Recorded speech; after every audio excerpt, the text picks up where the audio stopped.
ব্রিফিংয়ে সেনাপ্রধান ড ইউনূস একটি সুন্দর গণতান্ত্রিক প্রক্রিয়ার মধ্যে নিয়ে যাবেন, সহিংসতায় জড়িতদের বিচারের আওতায় আনা হবে। নোবেলজয়ী প্রফেসর ড মুহাম্মদ ইউনূসকে অন্তর্বর্তী সরকারের প্রধান উপদেষ্টা হিসেবে স্বাগত জানিয়েছেন সেনাপ্রধান জেনারেল ওয়াকারুজ্জামান।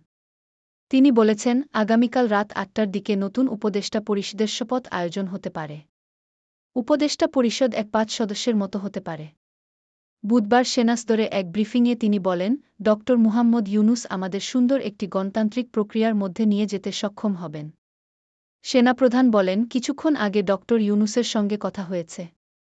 উনার সঙ্গে কথা বলে আমার খুব ভালো লেগেছে। আমার কাছে মনে হয়েছে তিনি এই কাজটা, উপদেষ্টা, করতে অত্যন্ত আগ্রহী।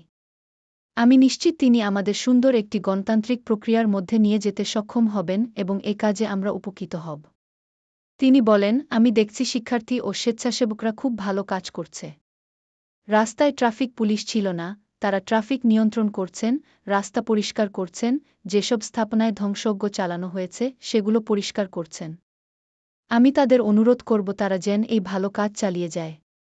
তিনি বলেন, গত কয়েকদিনে যেসব ঘটনা ঘটেছে তা অনাকাঙ্ক্ষিত। এসব ঘটনার জন্য আমি দুঃখিত এবং বিব্রত। আমরা চেষ্টা করছি। কয়েকদিনের মধ্যেই পরিস্থিতি স্বাভাবিক হয়ে আসবে। সহিংসতার ঘটনায় যে বা যারা জড়িত তাদের সবাইকে আইনের আওতায় আনা হবে। তিনি বলেন, অনেক ধরনের গুজব চলছে। জনগণকে বলব এসবে কান না দিতে। আমরা একটি চমৎকার পরিবেশ তৈরি করব। দয়া করে কেউ এসব গুজব ছড়াবেন না। তিনি বলেন, পুলিশ সদস্যরা এখন কাজে নেই। এ কারণে শূন্যতা তৈরি হয়েছে।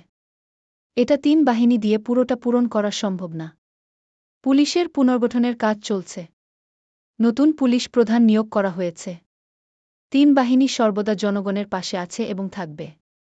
আমরা সুন্দর একটি ভবিষ্যতে যেতে পারব বলে আমি বিশ্বাস রাখি। আপনাদের সহযোগিতা নিয়ে আমরা তা করতে পারব। তিনি বলেন, আমি আমার সাধ্যমতো চেষ্টা করেছি। আমাদের অনেক কাজ করতে হবে। একটু সময় দেন, আমরা পরিস্থিতি স্বাভাবিক করে নিয়ে আসব ইনশাল্লাহ।